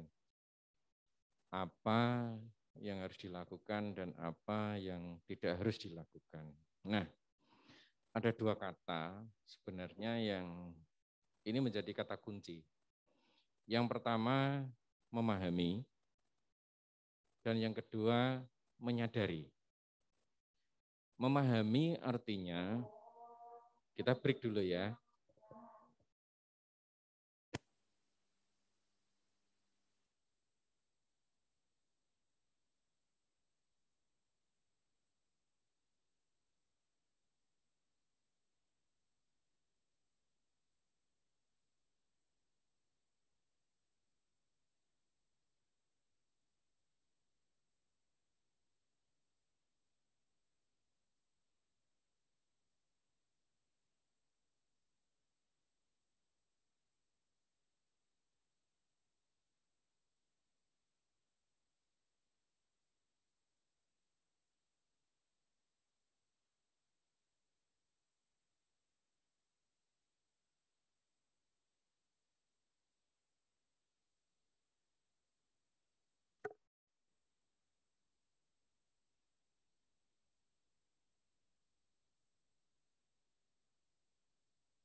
Monggo Bapak, silakan dilanjutkan. Baik, kita lanjut. Tadi pertanyaannya supaya tidak terjadi stunting di masa yang akan datang, apa yang dilakukan dan apa yang tidak dilakukan. Ada dua kata kunci sebenarnya, yaitu memahami dan menyadari. Memahami yang pertama, apa yang disampaikan mulai dari awal sampai dengan akhir itu, dari seminar ini, saya berharap kawan-kawan sahabat Fatayat NU ini bisa memahami, paham. Tadi disampaikan kawin anak itu bagaimana, gizi yang baik yang bagaimana dan sebagainya dari para pemateri. Saya pikir itu pengetahuan yang luar biasa yang hari ini bisa diterima oleh sahabat-sahabat Fatayat NU, dan apalagi sahabat-sahabat ini nanti akan menjadi posyandu yang bisa mentransformasi kepada masyarakat di mana posyandu itu berada. Inilah yang sebenarnya harus dilakukan. Memahami, paham baru menyampaikan. Jadi pahami dulu. Kalau belum paham bisa secara khusus konsultasi kepada yang memang ahlinya. Jangan konsultasi yang bukan ahlinya ya, nanti malah bias. Jadi memahami dulu. Mulai dari awal sampai akhir tadi saya pikir itu suatu luar biasa dan itulah sebenarnya yang harus dilakukan. Yang kedua yaitu menyadari. Menyadari mengandung makna bahwa apa yang dilakukan itu dilakukan secara sadar bahwa itulah cara bagaimana memutus mata rantai. Apa yang sekarang menjadi problematika yaitu stunting itu bisa tidak terjadi lagi. Jadi sadar, tidak berdasarkan keterpaksaan, apalagi berdasarkan hal-hal tertentu yang tidak bersifat kontinu ataupun konsisten. Jadi menyadari bahwa memang inilah yang harus dilakukan. Sehingga keikhlasan, kalau tadi ada menyampaikan ladang ibadah, saya pikir itulah yang mungkin bisa dilakukan. Bahwa dengan menyadari stunting itu adalah merupakan problematika bagi generasi yang akan datang, maka kita harus melakukan apa yang tidak harus dilakukan dan kita harus melakukan apa yang harus dilakukan. Tadi sudah ada perkawinan anak, itu juga mohon disampaikan pada saat nanti posyandu ini dibuka. Karena perkawinan anak bisa berdampak 1, 2, 3, 4, 5 tadi sudah disampaikan dari kesehatan maupun dari P3AKB. Mungkin itu jawaban dari kami dan Pak Insya Allah nanti tidak hanya di seminar ini, mungkin di kegiatan-kegiatan lain kami akan juga kolaborasi dengan Fatayat NU kaitannya dengan pembangunan pemuda yang ada di Kabupaten Bojonegoro. Mungkin itu jawaban dari kami. Terima kasih. Baik, terima kasih Pak Amir atas jawabannya dan pertanyaan tadi selanjutnya untuk Bu Dr. Ani. Ini kalau dari kacamata kesehatan nih, bagaimana laki-laki dan perempuan dikatakan siap menikah jika dihubungkan dengan pencegahan stunting? Monggo Ibu. Terima kasih untuk Mbak Mutiara. Mbak Mutiara sudah dengan pertanyaan yang luar biasa. Kapan sih disebut remaja wanita dan laki-laki ini siap menikah? Ngoten nggih, siap menikah. Jadi itu sebenarnya sudah tergambar di undang-undang perkawinannya. 19 tahun, dulu 16 tahun. Penelitiannya Dr. Hasto, Kepala BKBN 21 tahun. Nggih. Artinya begini, saya ini bicara dari sisi medis dan adik-adik semua sudah mendapatkan pelajaran dimulai SMP sampai SMA, tidak dalam konten yang tidak sopan, tetapi di dalam organ reproduksi, terutama yang dipandang itu adalah dari wanitanya. Organ reproduksi wanita itu kan ada yang menjadi penentu dalam sebuah proses pernikahan. Ngaten nggih? Itu ada mulai dari rahim, kemudian ovariumnya, tuba falopinya, vaginanya. Nah itu dipandang sudah berkembang ya, sudah berkembang. Ini siap menerima penetrasi. Penetrasi itu pada saat menikah kan harus ada proses penetrasi. Itu pada usia 19 dan 21 tahun ini. Ketika proses ini belum selesai di maksimalnya dalam proses perkembangan ini, misalnya usia 12 tahun atau 15 tahun sudah menikah, maka sel-sel ini belum siap. Belum siap untuk mendapatkan perlakuan seperti itu sehingga memunculkan beberapa penyakit. Dikhawatirkan ada kanker, kemudian tidak akhirnya nanti ketika terjadi kehamilan tumbuhnya juga tidak optimal. Itu nggih. Jadi secara singkatnya sebenarnya ada gambarnya. Saya rasa di murid SMA sudah diajari ya. Anak saya yang SMA dulu sudah ada gambar-gambar yang menjelaskan. Sebenarnya pelajaran SMA sudah diberi kapan organ wanita ini dinyatakan siap. Itu ada pelajarannya di SMA. Nggih, ada kan nggih, Dek ya? Ada. Nanti dibaca di situ bahasanya dengan mudah sekali dicerna bahwa organnya ini selesai perkembangannya sempurna itu di usia 19-21 tahun itu. Kalau itu dalam perkembangannya belum sampai perkembangan maksimal sudah dilakukan perkawinan, maka dikhawatirkan ini memicu beberapa penyakit tersebut. Ngaten nggih, karena nanti itu kan hamil itu kan perlu proses yang ini, Dek. Rahim itu segini mean sak telur. Tapi ketika ada bayinya itu bisa segede kayak gitu ya. Lahir ada yang 4 kilo, ada yang 3,5 kilo. Ini kalau organnya tidak tidak siap, ini kan menimbulkan beberapa hal yang membuat tumbuh kembang baik ibu maupun bayinya ini tidak optimal. Itu beberapa hal yang bisa kami sampaikan. Maka monggo adik-adik ya di Posyandu Remaja ini kan aktivitasnya positif semua. Supaya jenengan tahu, oh ini yang bisa dilakukan nih. Saya kalau tadi PDKT ya, PDKT taksir-taksiran sama cowok nih, saya hanya sampai sini aja gitu ya. Karena sudah tahu apa hal-hal yang memang secara agama dan secara kedokteran ini yang tidak boleh dilakukan. Ngaten nggih, Dek. Terima kasih, Dek Mustika. Mutiara, nggih. Baik, terima kasih untuk Dek Mutiara sudah memberikan pertanyaan dan sudah cukup jawabannya ya. Terima kasih untuk narasumber sudah menjawab. Kita buka lagi sesi tanya jawab ya. Sepertinya banyak sekali yang antusias. Baik, kita menuju ke sini dulu ya. Baik, silakan perkenalan dan juga langsung untuk ditujukan pertanyaannya kepada siapa. Terima kasih waktunya sudah memberikan saya. Perkenalkan, nama saya Najwa. Saya ingin memberikan pertanyaan untuk Bu Ani. Saya dari Desa Kauman. Apa resiko kehamilan pada usia muda? Selanjutnya, untuk Bapak Amir Zahid. Kira-kira aktivitas fisik menyumbang berapa persen untuk mencegah stunting? Terima kasih. Baik, silakan langsung dijawab oleh Dr. Ani.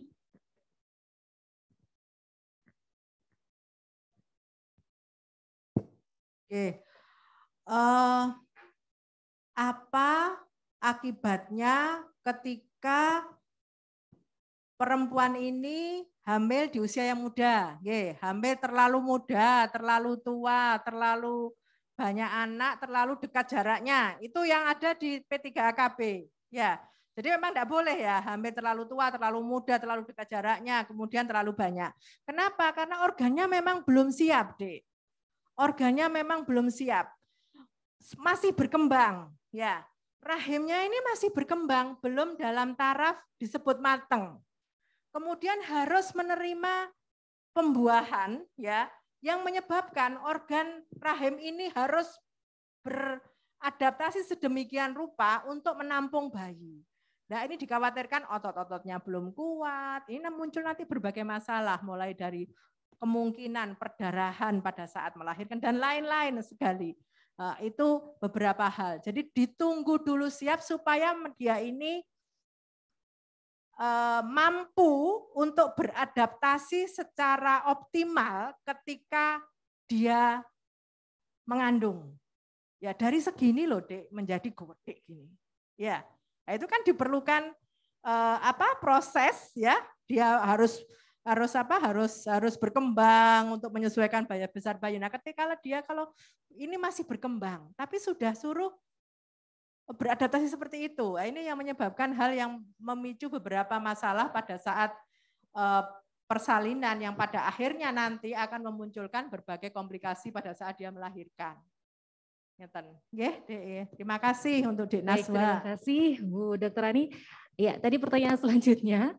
Ya, untuk Pak Amir, kira-kira aktivitas fisik apa Pak yang menyumbang dan berapa persen untuk mencegah stunting? Silakan. Ya, terima kasih. Ini pertanyaan yang luar biasa menurut kami.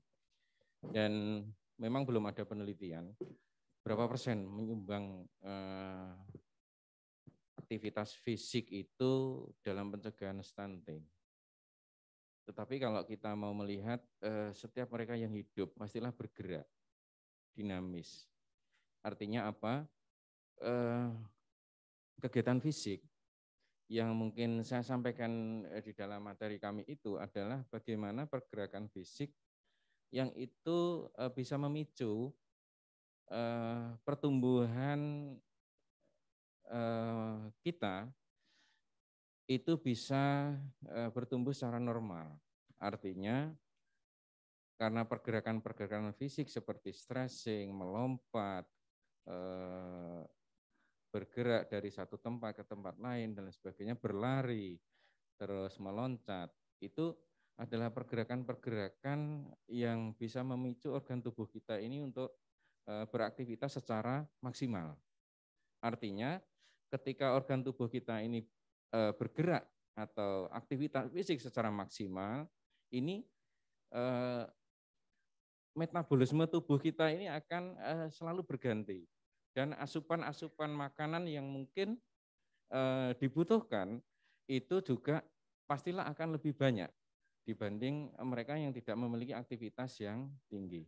Itulah mungkin sedikit korelasi dari sebuah aktivitas fisik yang dimaksud adalah kegiatan fisik yang harus dilakukan oleh kita, itu bisa sedikit memberikan kontribusi atau bahkan dari mereka yang sudah dinyatakan stunting itu bisa berkembang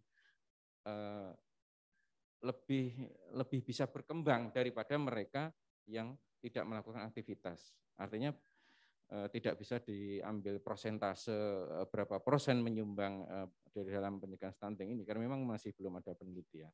Tetapi harapannya dari aktivitas ini bisa lebih memberikan motivasi kepada stunting ini supaya bisa tercegah dari awal ketika aktivitas mereka yang mungkin akan menjadi penerus generasi ataupun mereka yang sudah dinyatakan stunting menurut standar-standar yang sudah ditetapkan oleh kesehatan tadi itu. Mungkin itu jawaban dari kami. Terima kasih.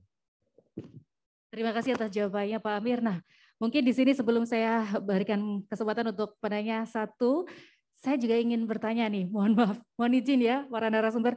Kalau tadi dari awal dijelaskan banyak sekali pemaparan yaitu balita atau anak dikatakan stunting itu atau gagal tumbuh, kekurangan gizi kronis itu dinyatakan stunting karena 1000 hari kehidupan di usia pertamanya.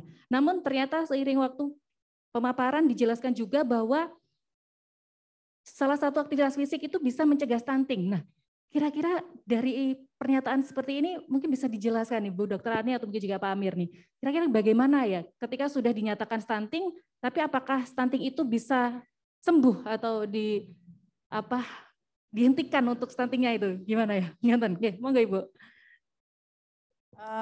Gini, kenapa aktivitas fisik bisa memacu pencegahan stunting? Jadi di dalam Dinas Kesehatan ini juga setiap puskesmas itu punya inovasi senam stunting, senam stunting. Kenapa? Karena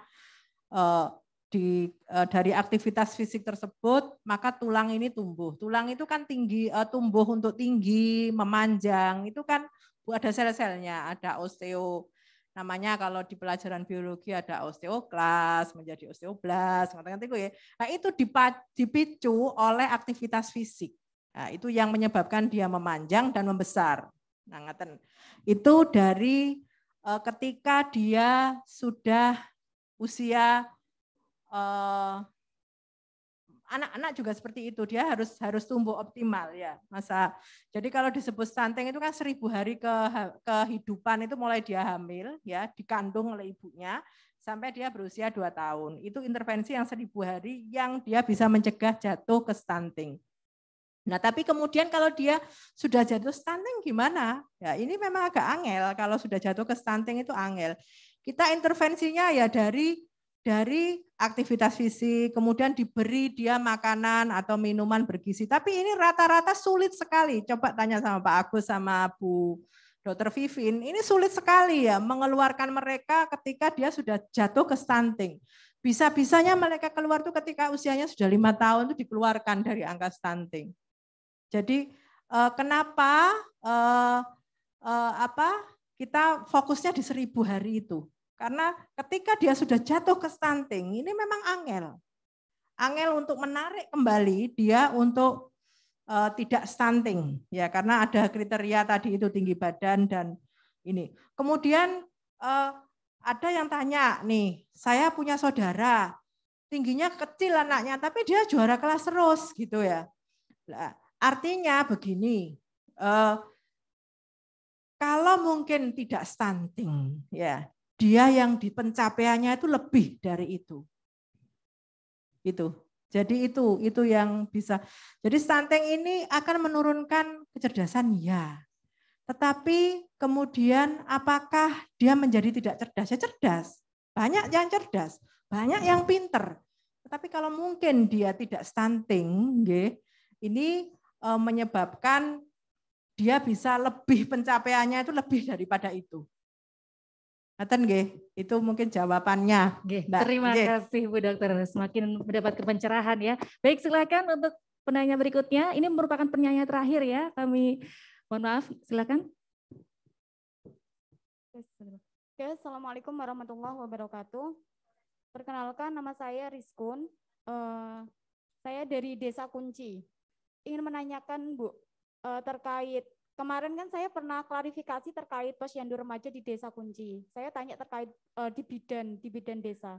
Bahwasanya gini, Bu, kira-kira kalau saya mengajukan terkait posyandu remaja dan lain-lain itu kira-kira diterima apa tidak kayak gitu kan.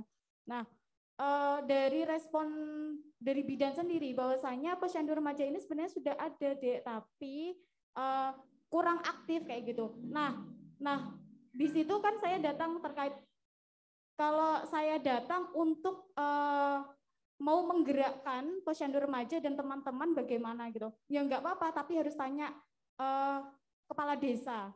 Nah, di situ kan keinginan saya itu kalau kepala desa sendiri tidak paham terkait itu kan repot juga ya Bu ya.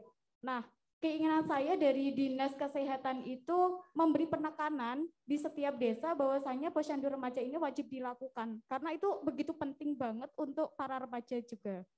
Itu. Terus yang kedua, kalau saya melihat tentang stunting ini kan stunting itu tidak.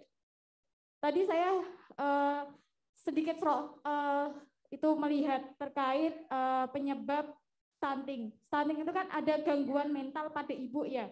Nah, kalau saya pahami gangguan mental pada ibu itu bisa disebabkan oleh kekerasan. Nah, kekerasan fisik maupun kekerasan psikis. Nah, saya juga mau tanya terkait perda kekerasan oleh Bapak Komisi C. Kira-kira sudah ada belum perda terkait perlindungan kekerasan perempuan dan anak tersebut kayak gitu? Itu sih Bu. Baik, terima kasih pertanyaannya.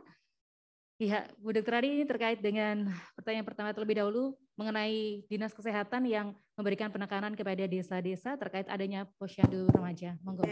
Terima kasih Mbak Rizkul. Pertama saya klarifikasi ya, stunting itu tidak ada hubungannya dengan kesehatan mentalnya ibu ya, tidak ada itu ya. Jadi tidak ada. Yang penting ibunya ini dia rata-rata itu tidak anemi, dia berkembang baik, dia sehat, dia siap untuk hamil, maka itulah yang menentukan stunting. Tidak ada istilah kesehatan mental gitu nggih, mohon izin. Kami sampaikan seperti itu supaya sama alur berpikirnya. Kemudian posyandu remaja. Terima kasih untuk Mbak Rizkul yang sudah luar biasa kemauannya untuk membentuk posyandu remaja. Jadi organ di Dinas Kesehatan itu kan menyentuh sampai desa. Posyandu menika ada di desa. Ada mulai posyandu anak-anak biasa itu, posyandu lansia, posyandu remaja, kelas-kelas ibu hamil, resti, kelas-kelas doe, itu semuanya ada di desa yang digerakkan oleh kader-kader desa. Kader-kader desa ini adalah ada di dalam lingkup desa. Nah, bagaimana pemerintah ini memicu desa untuk menggerakkan ini? Nah, dibuat melalui surat edaran Ibu Bupati, menu-menu yang bisa dianggarkan lewat pendanaan dari desa. Salah satu menunya itu adalah menu untuk posyandu. Ngaten nggih Bu Dokter nggih, menunya itu konten. Ada menu untuk kegiatan posyandu. Posyandu itu monggo posyandu apa mawon, ngaten nggih. Nah, nanti Mbak Rizkul kami akan sampaikan, nggih, terima kasih masukannya. Ini akan kami sampaikan ketika kami punya kesempatan untuk berinteraksi dengan kepala desa dan RT RW, dan tentu nanti kami bantu dari Desa Kunci ini berarti masuk wilayah Puskesmas Dander. Ya, Dander nggih, Dander. Nanti kami sampaikan supaya nanti di sana kalau posyandu remajanya mati bisa dihidupkan kembali. Ngaten nggih, Mbak Rizkul minta tolong bantuannya dan partisipasinya untuk supaya posyandu ini bisa berjalan lagi dengan baik. Ngaten nggih, terima kasih. Amin. Baik, terima kasih Bu Dr. Ani. Selanjutnya pertanyaan kepada Pak Mukhlasin Afan terkait dengan Raperda kekerasan perempuan dan anak, silakan. Oke, Mbak Rizkun, untuk Komisi C seperti yang tadi saya sampaikan, tahun ini kita sudah menginisiasi Raperda tentang penyelenggaraan perlindungan perempuan dan anak. Jadi itu sebagai satu bentuk kita untuk memberikan proteksi terhadap kelompok rentan. Karena perempuan dan anak menjadi kelompok rentan terhadap kekerasan yang tadi ditanyakan, maka kita perlu memberikan perlindungan terhadap perempuan dan anak agar mereka tidak terus menjadi korban. Karena trennya angka kekerasan perempuan dan anak terus meningkat. Yang paling tahu datanya sebenarnya Dinas DP 3 AKB, tapi trennya dari beberapa kali kita rapat terus meningkat. Dan tahun 2022 nanti masuk di Prolegda. Artinya kalau ini nanti on the track, maka kita akan sahkan perda ini di tahun 2022. Saat ini prosesnya kita sudah melalui 2 kali fokus grup diskusi. Kita juga saat ini sedang merampungkan naskah akademik dan draft raperdanya hasil finalisasi. Harapan kami nanti sebelum dipansuskan, kita akan undang diskusi secara terbatas kawan-kawan dari Fatayat untuk finalisasi draft raperdanya. Mohon doanya saja tahun 2022 semoga kita bisa sahkan raperda terkait dengan perlindungan perempuan dan anak. Jadi itu Mbak Rizkun nggih. Terima kasih banyak, terima kasih, kita berikan tepuk tangan kepada seluruh narasumber kita. Terima kasih kepada Bapak Mukhlasin Alvanesa selaku Ketua Komisi C DPRD Kabupaten Bojonegoro. Terima kasih kepada Ibu Dr. Ani Pujianingrum MMkes selaku Kepala Dinas Kesehatan Kabupaten Bojonegoro. Terima kasih kepada Bapak Amir Syahid SOS MSI selaku Kepala Dinas Pemuda dan Olahraga Kabupaten Bojonegoro, dan Bapak Supardi SOS selaku Kepala Bidang Keluarga Berencana dan Keluarga Sejahtera Dinas P3 AKB Kabupaten Bojonegoro. Tepuk tangan sekali lagi untuk kita semuanya. Alhamdulillah. Beberapa materi sudah disampaikan dan diskusi cukup seru ya, sepertinya banyak sekali yang ingin bertanya, namun apa daya waktu terbatas, dan pastinya seminar kolaborasi penanggulangan stunting melalui Posyandu Remaja di Kabupaten Bojonegoro hari ini.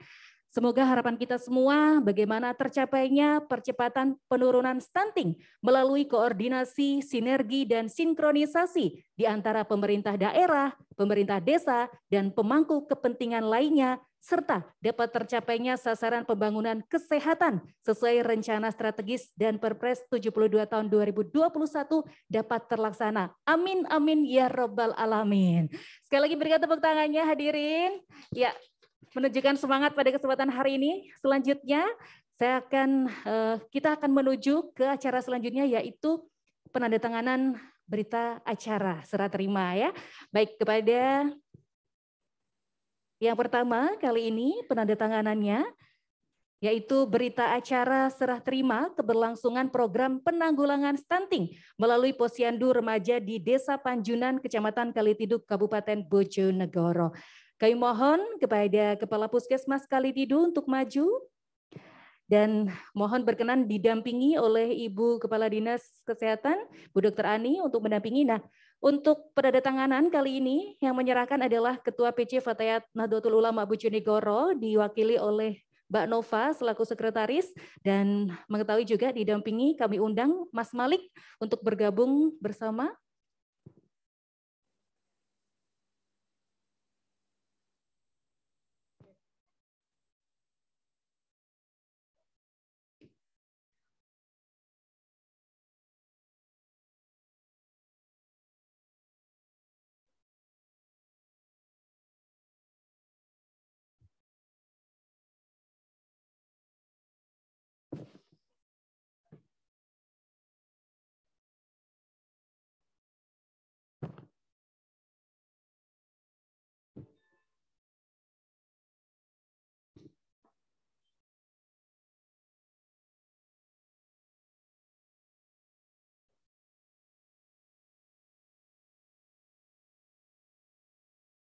Kita berikan tepuk tangan Bapak Ibu, para hadirin.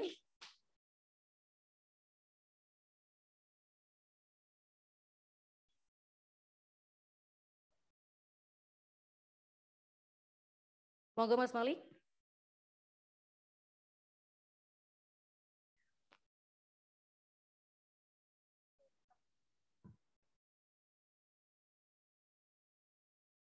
Baik, selanjutnya untuk penandatanganan berita acara serah terima keberlangsungan program penanggulangan stunting melalui Posyandu Remaja di Desa Kauman, Kecamatan Bojonegoro, Kabupaten Bojonegoro. Kami undang Kepala Puskesmas Wisma Indah, Ibu Dr. Vivin.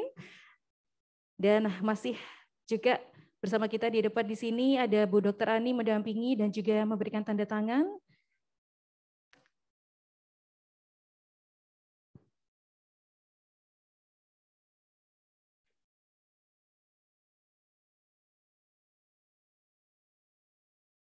Baik, sampun nggih. Selanjutnya yaitu berita acara penandatanganan berita acara serah terima alat pendukung Posyandu Remaja. Nah, kami undang Bapak Kepala Desa, Ibu Kepala Desa. Baik, masih untuk penyerahannya. Baik, silakan, ini dia penyerahannya. Untuk selanjutnya saya undang. Baik, ini diserahkan terlebih dahulu ya kepada Puskesmas Kalitidu.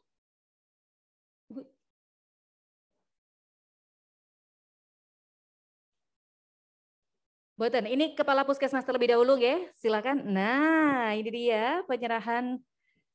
Kita berikan tepuk tangan. Alhamdulillah. Sampun, terima kasih Pak Dokter, bisa kembali ke tempat duduk. Ya, selanjutnya Kepala Puskesmas Wisma Indah, Ibu Dr. Vivin. Ya.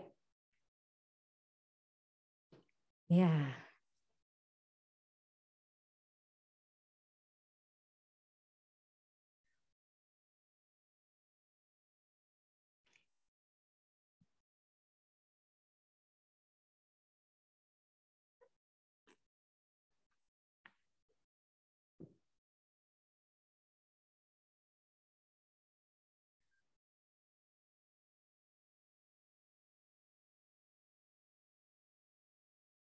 Baik.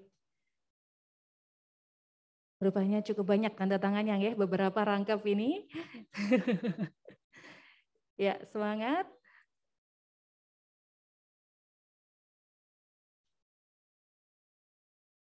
Terima kasih Bu Dokter. Ya, dapat kembali ke tempat. Nah, penyerahannya Nyon Sewu, Bu Kadin. Ya, mohon maaf. Baik.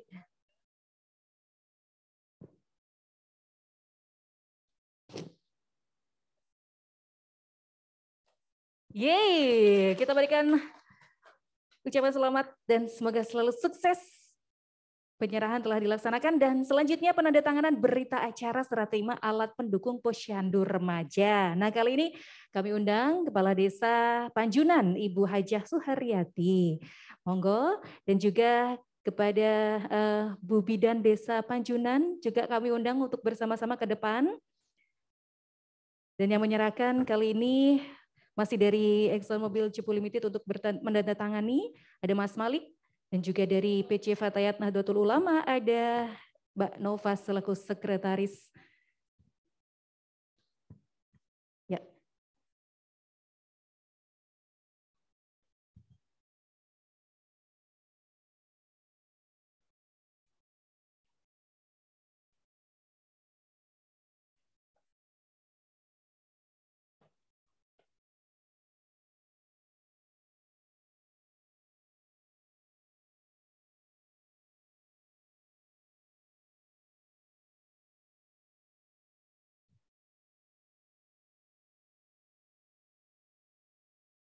Selanjutnya dari Bidan Desa.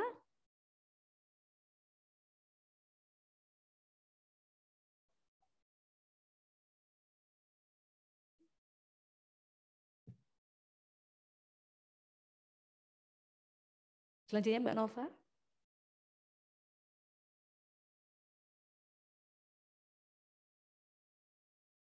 Baik, untuk alat pendukungnya sendiri terdiri dari meja kayu, meja dan kursi sebanyak 1 unit, papan nama posrem 1 buah, papan data 1 buah, papan informasi 1 buah, buku KIE Kader Kesehatan Remaja 1 buah, buku panduan Kader Posyandu Remaja 6 buah, buku pemantauan kesehatan anak usia sekolah dan remaja 30 buah, buku seri pegangan kader 3 buah, buku saku 3 buah, alat tulis kantor 1 buah, alat ukur tinggi badan 1 buah, alat ukur berat badan 1 buah, dan alat ukur lingkar lengan meteran 1 buah. Kita berikan tepuk tangan hadirin. Semoga bermanfaat, dan selanjutnya kami undang, ini dari Kepala Desa Kauman. Monggo untuk berkenan maju.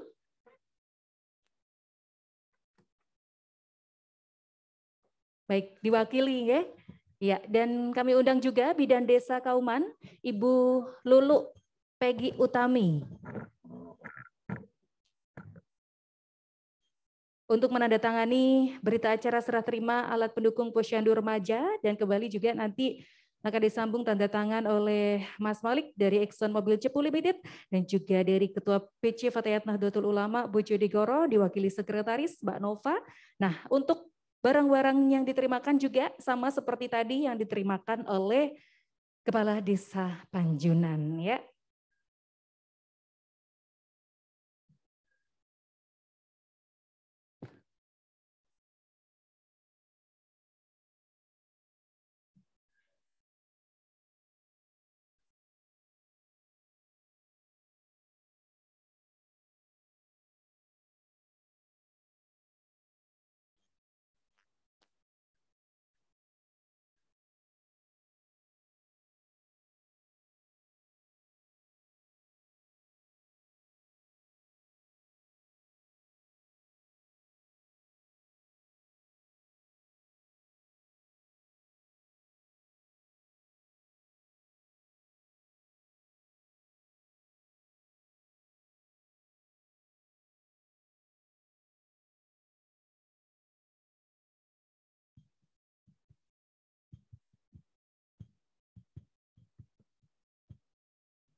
Terima kasih untuk penyerahannya.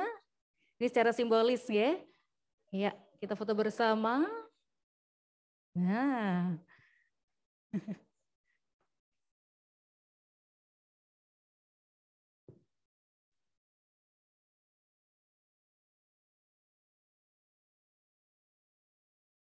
Baik, terima kasih sekali lagi, berikan tepuk tangan hadirin.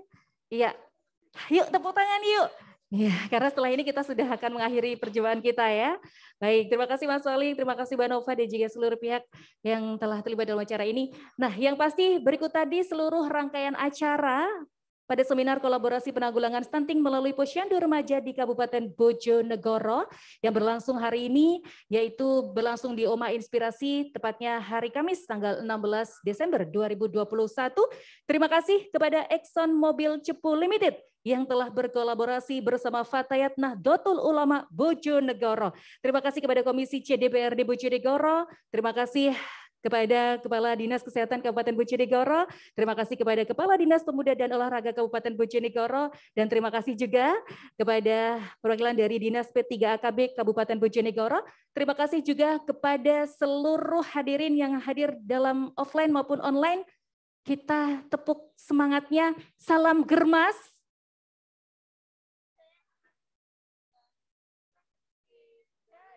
Kita ulang. Salam Germas, sehat, bugar, produktif, ceria. Saya Ausadnan pamit mewakili seluruh panitia yang bertugas pada kesempatan hari ini. Sekali lagi terima kasih. Wallahul muwaffiq ila aqwamit thoriq. Wassalamualaikum warahmatullahi wabarakatuh.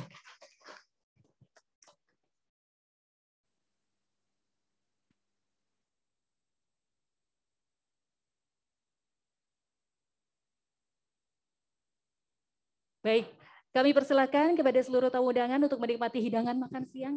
Pertama-tama Ibu, monggo.